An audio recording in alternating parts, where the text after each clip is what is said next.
ketika betul-betul Ibrahim alaihi salatu wassalam mengatakan, "Wa tallah la akidanna asnamakum ba'da an tuwallu mudbirin." Demi Allah, aku akan membuat siasat terhadap patung-patung kalian setelah kalian pergi mengadakan Id. Faja'alahum judadan illa kabiran lahum la'allahum ilaihi yarji'un. Maka Ibrahim pun masuk ke dalam istana, ke ruangan khusus. Banyak berhala-berhala yang memang diagungkan Namrud dan juga para pengikutnya. Disitulah Ibrahim mulai menghancur-hancurkan patung-patung itu.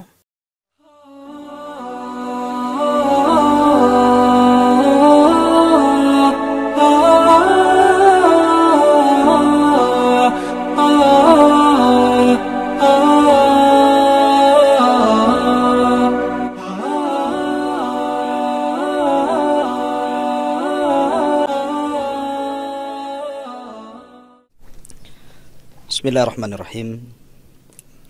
Assalamualaikum warahmatullahi wabarakatuh. Assalamualaikum warahmatullahi wabarakatuh.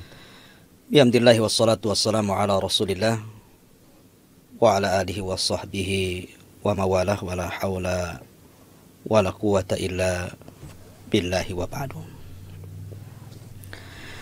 Alhamdulillah, segala puja dan puji hanya milik Allah subhanahu wa ta'ala. Salawat dan salam tak lupa kita haturkan demi keberkahan di majelis. Diberkahi Allah subhanahu wa ta'ala. Allahumma salli ala Muhammad wa ala alihi wa sahbihi wa man sara ala nahjihi ila yaumiddin. Pembahasan di pagi hari ini kita akan membahas sebuah kisah yang cukup menarik. Banyak ibrah dan pelajaran nanti yang akan kita petik dari kisah ini. Kita beri tema kisah ini adalah Qissatu Khalilur Rahman Ibrahim alaihi salatu wassalam. Kisah tentang kekasih Allah subhanahu wa ta'ala, Nabi Allah Ibrahim alaihi salatu wassalam. Ma'asyiral muslimin yang dimuliakan Allah subhanahu wa ta'ala, tidak ada kisah terbaik dalam Al-Quran melebihi kisahnya para nabi dan rasul. Dan para sahabat Nabi Sallallahu Alaihi Wasallam terkadang bertanya kepada Nabi Sallallahu Alaihi Wasallam tentang para nabi dan rasul sebelum Rasul Sallallahu Alaihi Wasallam. Seperti yang ma'ruf dalam sebuah riwayat yang dikeluarkan Imam Ahmad dalam musnadnya dari hadis Abi Dzar Al-Ghifari radhiyallahu an. Ketika dia bertanya kepada Nabi Sallallahu Alaihi Wasallam, kam adadul anbiya, berapakah jumlah para nabi ya Rasul? Maka Nabi SAW mengatakan 124.000 nabi dan 315 rasul. Itulah jumlah yang cukup banyak yang dihabarkan Nabi Sallallahu Alaihi Wasallam kepada kita. Walaupun kenyataannya tidak semua para nabi dan rasul kisahnya sampai kepada kita. Bahkan yang kita wajib imani 25 nabi dan rasul sekalipun, yang nama-namanya jelas tercantum di dalam Al-Quranul Karim, tidak semua kisahnya sampai kepada kita. Ada para nabi dan rasul yang dicantumkan namanya saja, tapi kisahnya tidak ada. Seperti umpamanya kisah Nabi Dzulkifli, kemudian Ilyasin, kemudian Al-Yasa'. Tidak disebutkan kisahnya dalam Al-Quran, walaupun disebutkan namanya. Atau hanya cuplikannya saja. Seperti kisah Nabi Syuaib, Nabi Saleh, Nabi Lut, dan nabi-nabi yang lainnya. Tapi ada juga nabi yang dikisahkan panjang lebar. Sampai Al-Quran mencantumkan lebih daripada 130 ayat bercerita tentang seorang nabi ini. Seperti Nabi Musa alaihi salatu wassalam diceritakan di masa kecilnya, remajanya, dewasanya, tuanya. Bahkan lengkap sekali. Ataupun Nabi yang akan kita kisahkan cukup lengkap dalam Al-Quran. Kisah Nabi Allah Ibrahim alaihi salatu wassalam, bagaimana perjalanan hidupnya, baik di Irak, baik di Syam, Palestina, baik di Mesir, ataupun di Jazirah Arab di Mekah Al-Mukarramah dan sekitarnya. Ma'asyiral muslimin yang dimuliakan Allah subhanahu wa ta'ala. Kisah Ibrahim alaihi salatu wassalam adalah kisah yang banyak dicantumkan dalam Al-Quranul Karim, sehingga ada alaqah, keterkaitan antara Rasul kita yang sangat erat dengan Nabiullah Ibrahim alaihi salatu wassalam. Contoh saja, manasik yang kita disyariatkan padanya, manasik haji dan umrah. Manasik haji dan umrah tidak lain dan bukan melainkan syariatnya Ibrahim alaihi salatu wassalam, yang kemudian menjadi syariat kita umat Islam. Dan itu menunjukkan keterkaitan antara kita dengan Ibrahim alaihi salatu wassalam. Bahkan disebutkan dalam sebuah hadis ketika Nabi Shallallahu alaihi wasallam memiliki keturunan dari Maria Kibtiyah. Hadis yang dikeluarkan Imam Muslim dari Anas bin Malik radhiyallahu an. Rasulullah SAW mengatakan, "Wulidali al-lailata ghulam, sammaituhu bismi Abi Ibrahim." Ketika Maria Kibtiyah melahirkan di malam hari, maka Nabi Shallallahu alaihi wasallam mengatakan, maka aku beri nama anak dari Maria Al-Kibtiyah itu dengan nama bapakku Ibrahim. Maka salah satu putra Nabi Shallallahu alaihi wasallam namanya Ibrahim, mirip dengan nama Nabiullah Ibrahim alaihi salatu wassalam, karena putra Nabi Shallallahu alaihi wasallam yang pertama Qasim, kemudian Abdullah, dan yang terakhir Ibrahim. Kenapa Rasul Shallallahu alaihi wasallam beri nama putranya Ibrahim, salah satu dari putranya Ibrahim? Karena Nabi SAW ingin menyamakan Ibrahim. Kita tahu bahwa Nabi Shallallahu alaihi wasallam terlahir dari jalur Ismail. Dan Ismail itu putra daripada Hajar, salah satu istri Ibrahim. Dan Hajar itu adalah pemberian dari Raja Mesir kepada Siti Sarah yang kemudian dihadiahkan kepada Ibrahim. Begitu juga Ibrahim putra Nabi Shallallahu alaihi wasallam, putra daripada budaknya Maria Kibtiyah. Dan Maria Kibtiyah juga hadiah daripada Muqawqis, Raja Mesir. Makanya Nabi Shallallahu alaihi wasallam memberi nama putranya Ibrahim.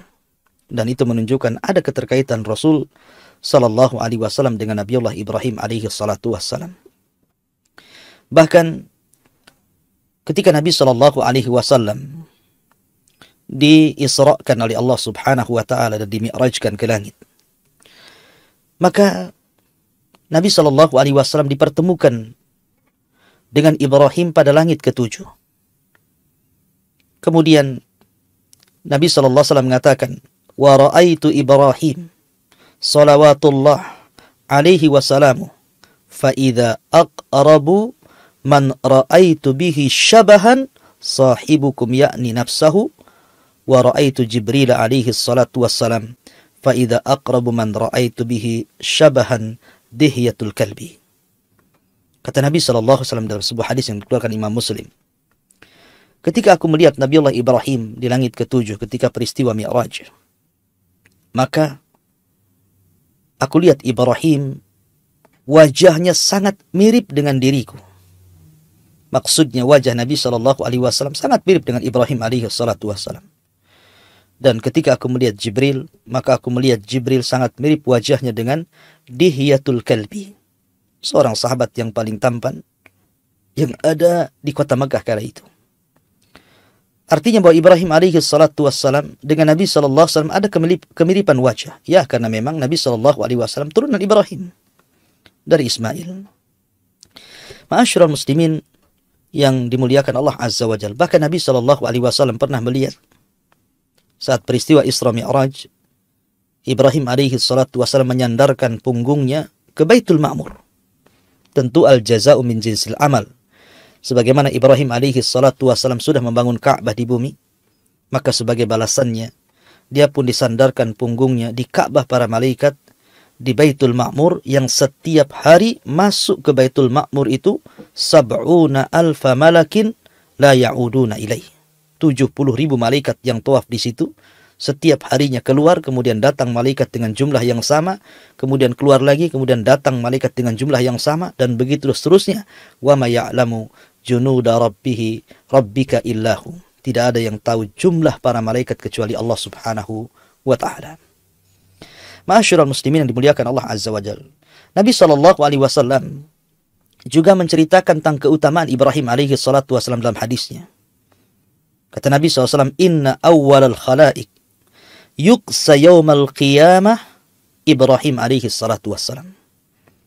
Sesungguhnya dari seluruh makhluk yang dibangkitkan Allah pada hari kiamat, yang pertama kali diberikan pakaian adalah Ibrahim. Ingat, Nabi SAW pernah mengatakan, yukhsarun nas yaumal qiyamah khufatan uratan ghurlan buhman.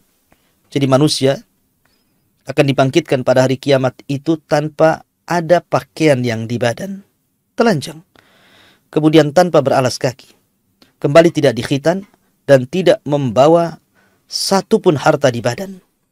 Maka yang pertama kali diberikan pakaian pada hari kiamat, kata Nabi SAW, adalah Khalilur Rahman, Ibrahim alaihi salatu wassalam.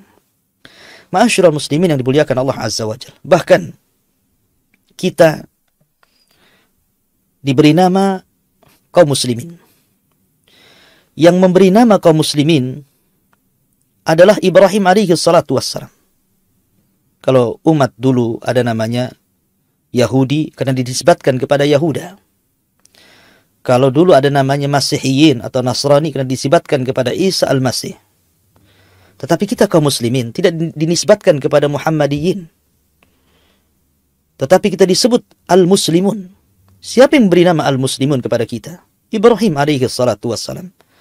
Makanya Allah subhanahu wa ta'ala berfirman di dalam Al-Quranul Karim, millata abikum Ibrahim huwa sammakumul muslimina min qablu wa fi hadha. Agama abi kalian, bapak kalian Ibrahim, dialah yang memberi nama kepada kalian al-muslimin min qablu wa fi hadha, baik sebelumnya ataupun pada hari ini. Maka penamaan kita kaum muslimin adalah penamaan yang diberikan bapak kita Ibrahim alaihi salatu wassalam. Karena kita beribadah kepada Allah karena ittiba, mengikut. Dan kita tidak pernah menuhankan Rasul sallallahu alaihi wasallam sebagaimana Yahudi menuhankan nabi mereka Uzair, ataupun sebagaimana orang-orang Masihiyin, orang-orang Nasrani menuhankan Isa bin Maryam. Kita betul-betul umat yang pasrah, yang menyerahkan diri kepada Allah Azza wa Jal. Makanya Ibrahim alaihi salatu wassalam beri nama kita dengan al-muslimun. Subhanallah. Ya. Bagaimana ada keterkaitan luar biasa antara Nabiullah Ibrahim dengan kita kaum muslimin. Nabi SAW menjelaskan tentang keistimewaan Ibrahim, di antaranya Ibrahim adalah orang yang pertama kali dikhitan. Ketika tidak ada manusia yang dikhitan sama sekali. Di usia beliau 80 sana, 80 tahun, sebagaimana yang tertera dalam hadis Bukhari, bahwa Ibrahim alaihi salatu wassalam di usia 80 tahun dikhitan. Artinya dia orang yang pertama kali dikhitan. Bahkan dia orang yang pertama kali mencukur kumis, dan itu bagian daripada khamsun minal fitrah. 5 dari fitrah manusia adalah mencukur kumis. Dan Ibrahim alaihi salatu wassalam adalah awal manusia yang melihat di kepalanya ada uban, dan itu pelajaran besar. Ya, bagaimanapun rambut yang putih adalah mengingatkan kepada kita agar kita berubah. Bahwa kita semakin hari semakin bertambah usia.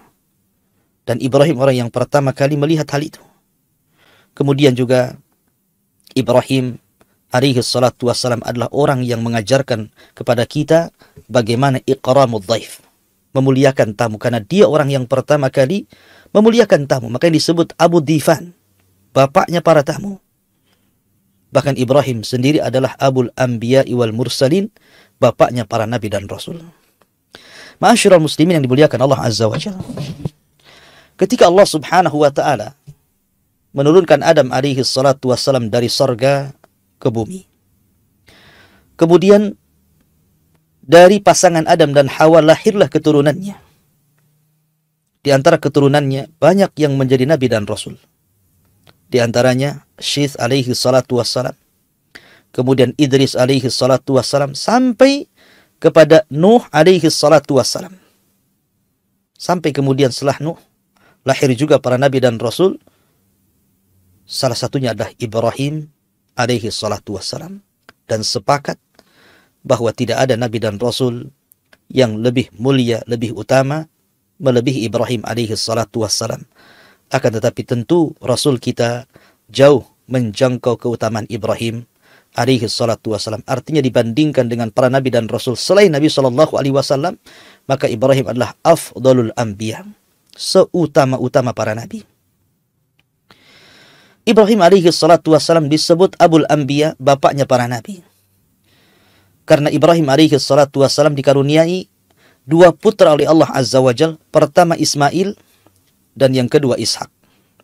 Dari Ishak inilah lahirlah Yakub. Dari Yakub lahirlah Nabi Yusuf. Dan itu para nabi. Kemudian dari putra-putra Yakub yang lainnya lahirlah ribuan para nabi dari nabi-nabi Bani Israel. Dan Yakub disebut Israel. Maka seluruh keturunan Yakub disebut Bani Israel. Dan itu artinya Allah. Israel itu artinya Abdullah. Sama dengan Jibril, Mikail, Israfil. Itu artinya Allah. Karena nama-nama malaikat itu maknanya adalah hamba Allah, penolong Allah, ya, makhluk yang taat dengan Allah, dan begitu seterusnya. Ya. Maka Israel adalah hamba Allah. Itu nama lain daripada Yakub. Lah ketika keturunannya Bani Israel banyak oleh Allah Subhanahu wa ta'ala diutus kepada mereka para nabi dan rasul. Sampai ada satu kampung di zaman Bani Israel yang diutus kepada mereka 2-3 rasul. Sebagaimana yang tertera dalam kisah dalam surah Yasin. Menunjukkan bahwa Allah berikan karunia kepada Bani Israel, banyaknya diutus para nabi dan rasul kepada mereka. Walaupun kenyataannya orang-orang itu tidak bersyukur kepada Allah Subhanahu wa ta'ala. Yaqtulunal anbiya bighairil haq. Kebanyakan mereka membunuh para nabi tanpa sebab yang benar. Kemudian yang kedua dari jalur Ismail. Putra Ismail bukan nabi.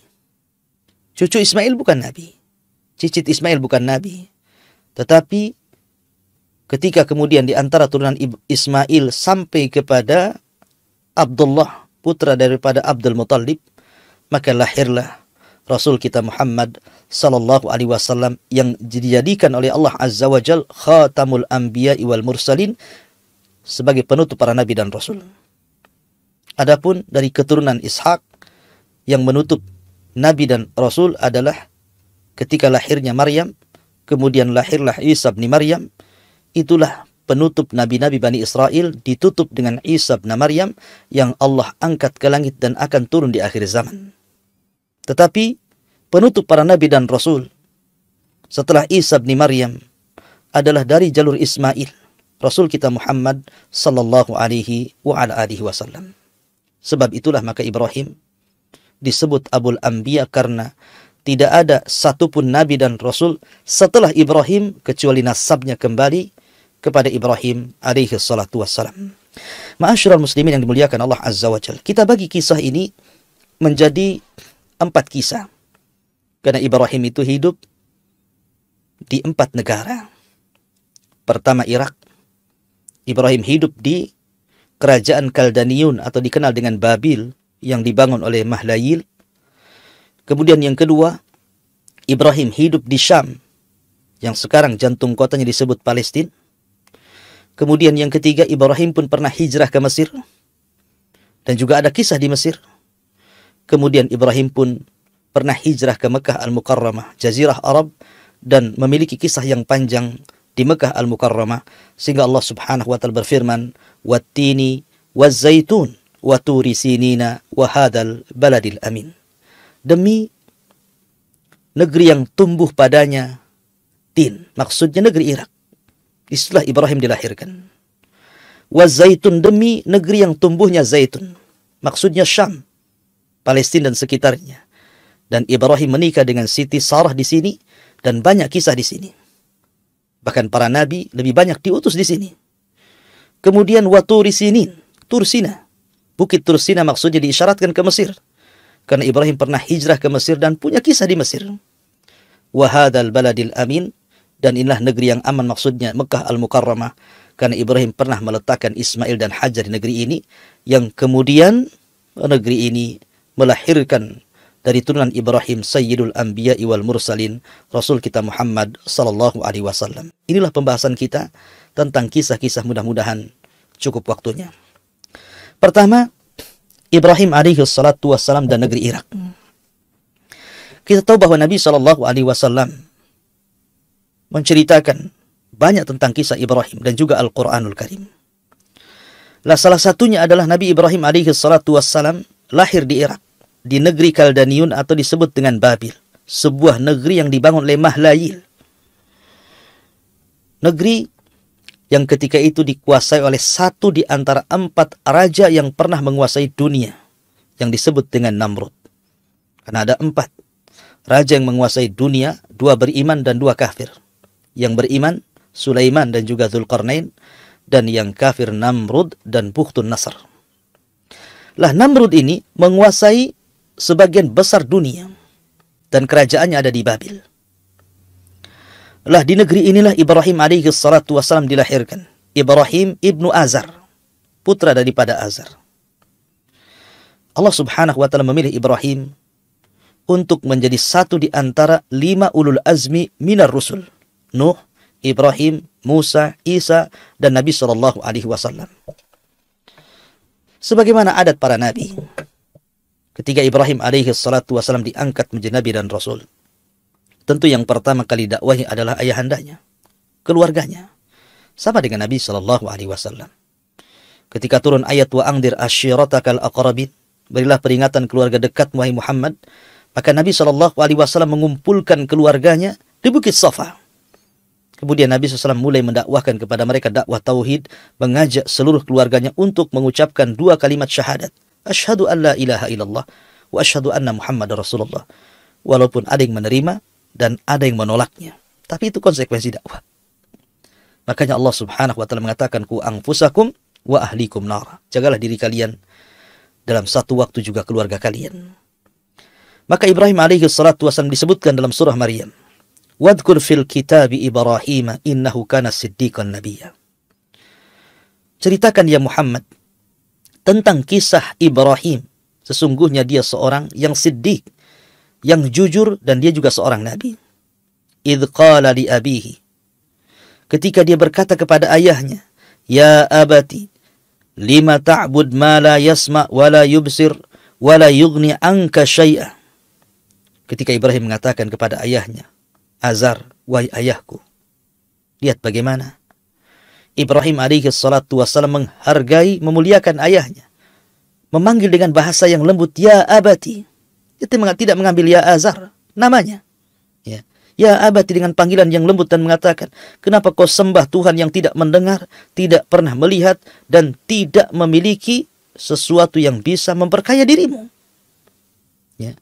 Ya abati inni qad ja'ani minal ilmi malam ya'tik fattabi'ni ahdika siratan sawiyya. Wahai ayahku, telah datang kepadaku pengetahuan yang tidak datang kepadamu. Maka ikuti aku. Aku akan berikan kepadamu jalan yang jelas, jalan yang lurus, jalan yang akan menyelamatkan dirimu. Ya abati la ta'budi syaitan. Inna syaitana kana lirrahmani isiyya. Jangan kau sembah syaitan wahai ayahku, karena setan itu adalah penyesat yang bermaksiat kepada Allah Subhanahu wa taala. Teruslah Ibrahim menasihati ayahnya luar biasa. Walaupun kenyataannya ayahnya menolaknya. Marah besar, mengancam Ibrahim dan mengatakan, "Araghibun anta an alihati ya Ibrahim?" Ibrahim, kenapa kau benci kali dengan Tuhanku dan Tuhan yang disembah orang-orang Babil? La illam tantahi la arjumannaka wahjurni maliyya. Kalau engkau tidak berhenti terus bicara tentang dakwah tauhid, maka aku akan rajam kamu dan aku akan usir kamu. Tapi Ibrahim alaihi salatu wassalam menjawab dengan kelembutan dan mengatakan, salamun alaika sa'astaghfiru laka rabbi innahu kana bi khafiyya. Kata Ibrahim, mudah-mudahan Allah berikan keselamatan kepada engkau wahai ayahku, dan aku akan berusaha memintakan ampun akan dosa-dosamu kepada Allah Azza wa Jalla. Jadi langkah yang pertama dilakukan Ibrahim adalah berusaha untuk menyebarkan hidayah tauhid di keluarganya, terutama ayahnya sendiri. Walaupun Allah Subhanahu wa taala takdirkan Azar tidak masuk dalam Islam. Azar tidak masuk ke dalam agama Ibrahim alaihi salatu wassalam. Ketika dia sudah tidak bisa lagi menasihati ayahnya, mulailah dia datang kepada kaumnya, kepada kaum Babil Kaldaniun. Dan Allah katakan dalam surah Al-An'am, wa idh qala Ibrahimu li abihi Azar atattakhidu asnaman alihatan inni araka wa qaumaka fi dhalalim mubin. Ketika Ibrahim berkata kepada ayahnya Azar, kenapa kau mengambil asnam, berhala-berhala itu sebagai Tuhan? Aku lihat engkau dan juga kaummu berada di atas kesesatan yang nyata. Maka Ibrahim ketika masa remaja, dia mulai membuat tasykik keraguan-raguan di kaumnya. Di masa remaja, Ibrahim alaihi salatu wassalam sudah rajin berdakwah. Ketika kemudian ada sekelompok anak-anak muda yang seusianya, Ibrahim alaihi salatu wassalam pun pura-pura duduk bersama mereka berbincang-bincang. Kemudian Ibrahim alaihi salatu wassalam mulai membuat syubhat kepada Tuhan-Tuhan yang selama ini disembah mereka. Karena di zaman Ibrahim itu banyak orang yang menyembah bintang, menyembah bulan, menyembah matahari, menyembah patung-patung, dan begitu seterusnya. Lah Ibrahim hendak membuat keraguan-raguan kepada mereka bahwa Tuhan yang selama ini kalian sembah itu tidak benar. Maka duduklah Ibrahim di antara anak-anak muda yang ada di situ.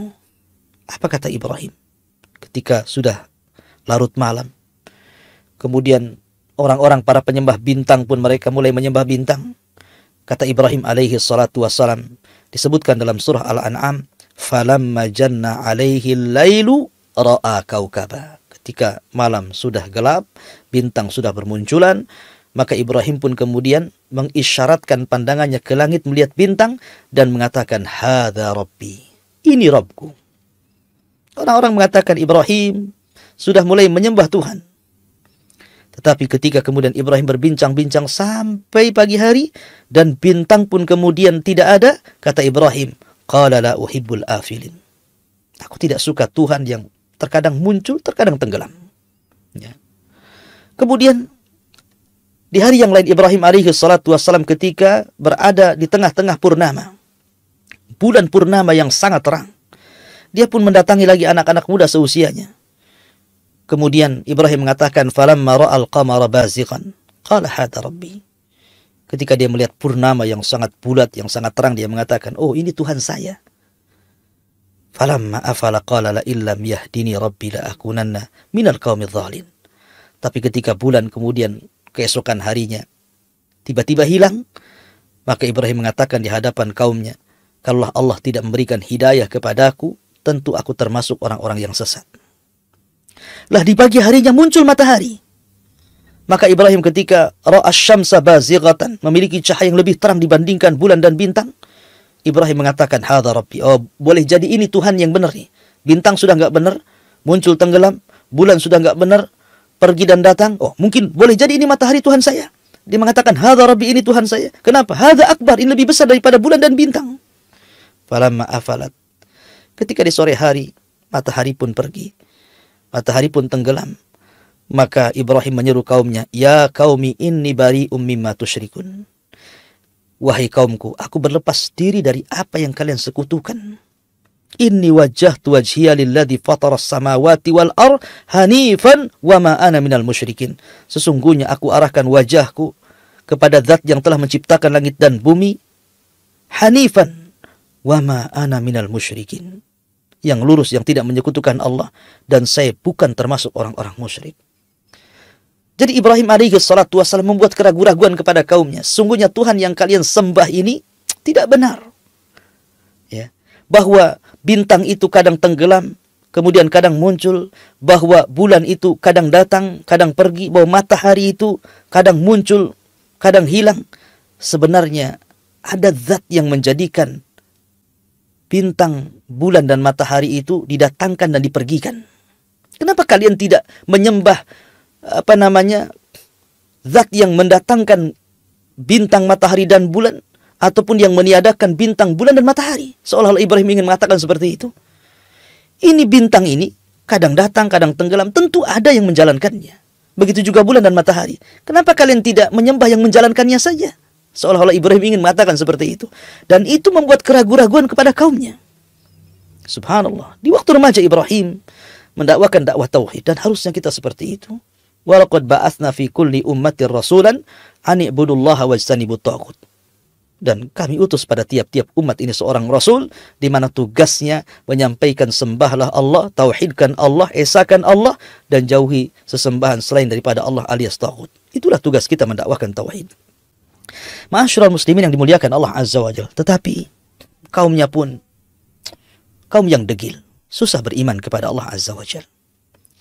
Maka Ibrahim pun kemudian mulai bersiasat, karena ketika itu kerajaan dipimpin Namrud, dan Namrud dan kaumnya di Babil itu para penyembah berhala, macam-macam disembah, matahari, bulan, bintang, macam-macam. Ya.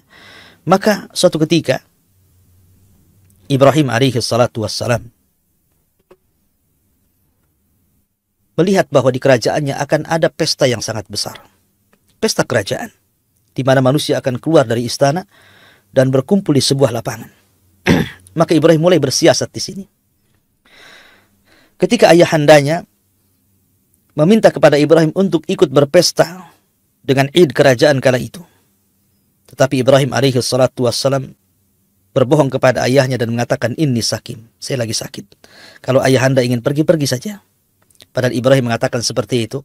Dia ada siasat besar, ingin menghancurkan patung-patung Namrud. Maka ketika betul-betul Ibrahim alaihi salatu wassalam mengatakan, "Wa tallah la akidanna asnamakum ba'da an tuwallu mudbirin." Demi Allah, aku akan membuat siasat terhadap patung-patung kalian setelah kalian pergi mengadakan Id. Faja'alahum judadan illa kabiran lahum la'allahum ilaihi yarji'un. Maka Ibrahim pun masuk ke dalam istana, ke ruangan khusus. Banyak berhala-berhala yang memang diagungkan Namrud dan juga para pengikutnya. Disitulah Ibrahim mulai menghancurkan patung-patung itu. Tidak ada satupun patung yang tersisa kecuali dihancurkan. Tapi Ibrahim membiarkan yang paling besar dari patung itu. Dibiarkan. Supaya apa? La'allahum ilaihi yarji'un. Agar mereka kembali mentauhidkan Allah. Tujuan Ibrahim ini bukan hendak menghancurkan patung, karena patung itu bisa dibuat lagi. Bahkan mungkin lebih besar daripada itu. Bukan itu. Kalau tujuan Ibrahim hanya menghancurkan patung, besoknya dibangun lagi patung itu. Dibuat lagi. Bahkan mungkin lebih besar dibandingkan patung yang dihancurkan Ibrahim. Tapi Ibrahim bukan itu tujuannya. Ibrahim itu ingin memberikan pelajaran. Kalau patung-patung itu tidak sanggup melindungi mereka, bagaimana melindungi orang lain? Kalau patung-patung sendiri dihancurkan oleh Ibrahim, tidak sanggup melindungi mereka, bagaimana akan kemudian melindungi selama ini menyembahnya? Itu maksudnya Ibrahim, supaya mereka berakal. Bahwa perbuatan mereka itu jauh daripada akal.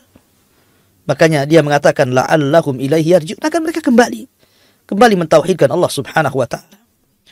Ketika betul-betul sudah dihancurkan, kemudian dibiarkan patung yang sangat besar, kemudian dikalungkan palunya di patung yang sangat besar. Tiba-tiba kemudian Ibrahim keluar dari situ. Setelah pesta berakhir, Namrud pun murka dan mengatakan, siapa yang menghancurkan patung-patung ini? Dikirimlah jasus mata-mata. Akhirnya kemudian mereka mendengar bahwa ada anak muda, sami'na fatan yadhkuruhum yuqalu lahu Ibrahim. Oh, ada anak muda yang menghancurkan patung itu, konon namanya Ibrahim. Maka Namrud mengatakan, cari dan tangkap Ibrahim. Cari dan tangkap Ibrahim. Man fa'ala hadza bi alihatina? Siapa yang telah melakukan hal ini dengan berhala-berhala kami? Innahu laminadh zalimin. Ini orang zalim ini. Tangkap Ibrahim. Ditangkaplah Ibrahim. Kemudian qalu fa'tu bihi ala a'yunin nas la'allahum yashhadun. Setelah tertangkap Ibrahim, maka para pembesar Fir'aun mengatakan, datangkan manusia, kumpulkan manusia, biar mata-mata manusia tahu siapa yang menghancurkan berhala dan Tuhan mereka. Maka berkumpullah manusia, didatangkanlah Ibrahim, semua mata terbelalak, oh ini rupanya yang menghancurkan patung itu. Mulailah kemudian para pembesar Fir'aun, Namrud ini menginterogasi Ibrahim dan mengatakan, a'anta fa'alta hadha bi alihatina ya Ibrahim. Ibrahim, apakah engkau yang melakukan ini kepada Tuhan-Tuhan kami? Maka Ibrahim alaihi salatu wassalam mengatakan, bal fa'alahu kabiruhum hada fas'aluhum in kanu yantiqun.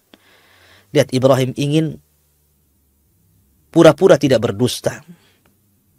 Ya, dia menunjuk patung yang sangat besar dengan jempolnya. Jadi seolah-olah mungkin bahasa kita, ini patung yang ini pakai jempolnya. Ya. Ibrahim ingin mengatakan bahwa kalau Anda memegang palu dan Anda tidak punya jempol tangan, tentu Anda tidak akan kuat memegang palu itu. Tapi ketika ada jempol dalam tangan kita, kemudian kita pegang palu, maka palu itu akan keras kita pegang, akan kuat kita pegang. Seolah-olah Ibrahim ingin mengatakan, sebenarnya yang melakukan menghancurkan patung-patung itu adalah jempolku ini. Itu maksudnya Ibrahim. Ya. Tetapi tidak disebut.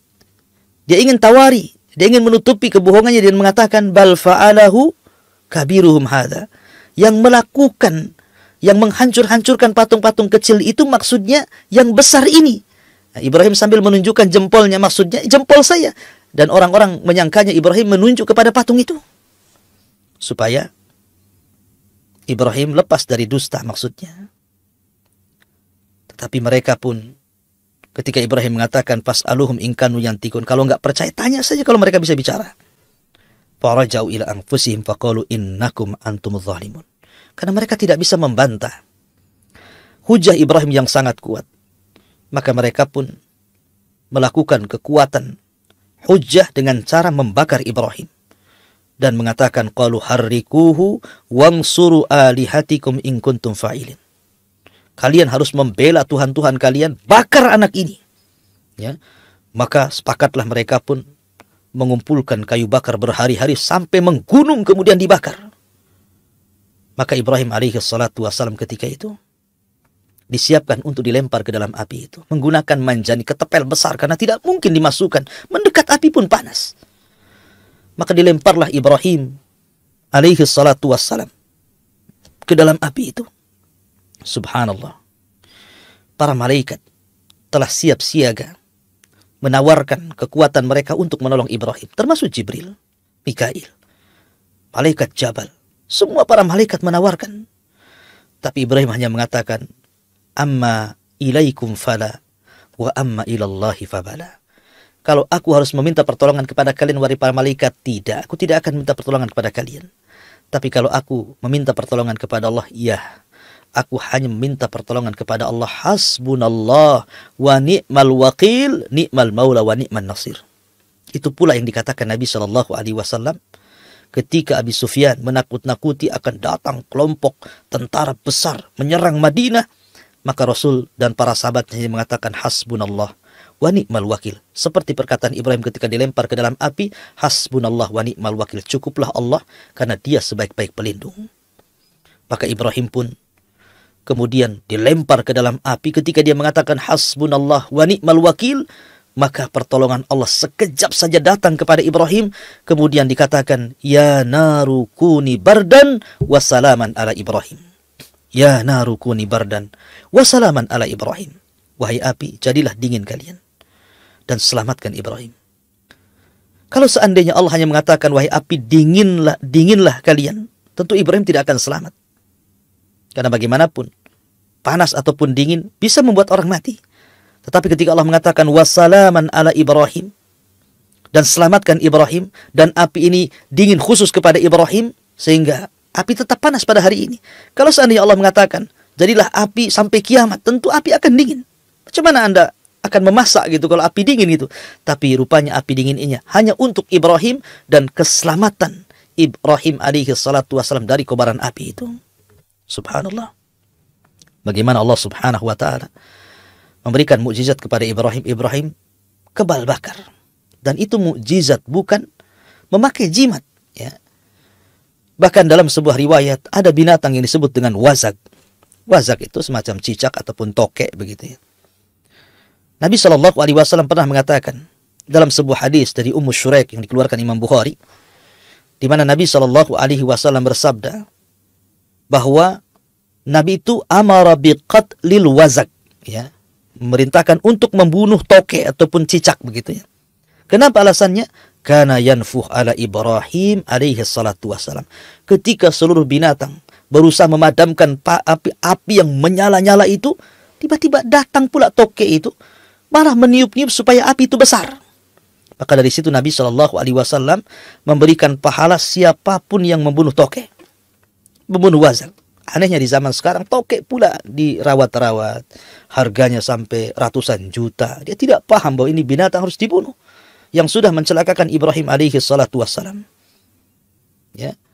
Ma'asyiral muslimin yang dimuliakan Allah Azza, padahal di dalam membunuh cicak atau tokek itu dapat pahala karena Rasulullah SAW menganggap itu faisiqah, binatang fasik. ya, yang sudah menyakiti Nabiullah Ibrahim alaihi salatu wassalam. Maka Ibrahim pun kemudian diselamatkan Allah Subhanahu wa taala. 3 hari berada dalam api itu, tapi Allah melindunginya sampai api pun hilang, tinggal abunya. Tiba-tiba Ibrahim itu pun tidak menjadikan orang-orang Babil beriman kepada Ibrahim. Subhanallah. Bahkan suatu ketika Ibrahim alaihi salatu wassalam betul-betul didatangkan kepada Raja Namrud. Didatangkan kepada Raja Namrud, kemudian diajak berdebat soal ketuhanan. Soal ketuhanan. Tetapi Namrud mengatakan, ini uhyi wa umit. Katanya, saya bisa menghidupkan dan matikan. Saya bisa menghidupkan dan matikan. Dengan cara apa? Mendatangkan 2 tawanan, yang satu dibunuh dan yang satu diselamatkan. Kata Namrud, lihat, ana uhyi wa umit. Saya bisa menghidupkan dan matikan. Yang satu saya matikan, yang satu saya hidupkan. Tapi Ibrahim memiliki hujah yang kuat. Walaupun dia mengatakan bahwa Rabbnya bisa menghidupkan, matikan, maka Namrud berusaha untuk mendebat seperti itu. Tapi Ibrahim punya hujah lebih kuat daripada itu dan mengatakan, sesungguhnya Rabbku ya'ti bisyamsi minal masyriq fa'ti biha minal maghrib. Namrud, kau bisa menghidupkan, matikan, oke. Tapi sekarang Rabbku, dia menerbitkan matahari dari arah timur. Kau terbitkan dari barat sekarang. Fabihital ladzi kafar. Orang kafir tidak bisa membantah Ibrahim. Makanya Allah memuji kecerdasan Ibrahim di dalam Al-Quranul Karim. Bagaimana perdebatan dia dengan Namrud. Tapi dari sini, ma'asyiral muslimin, kisah Ibrahim di Irak ini memang cukup panjang. Dan dakwahnya memang susah untuk berkembang. Persis seperti Nabi SAW. 13 tahun di kota Mekah. Tidak berkembang. Banyak dimusuhi orang. Ditekan, difitnah, dibuli, diancam, bahkan hendak dilakukan pembunuhan dan juga pemenjaraan kepada Nabi SAW. Itu pula yang dirasakan kakek Rasul SAW, Ibrahim alaihi salatu wassalam, ketika di Irak. Dari situlah dia akhirnya hijrah dari Irak ke Palestina.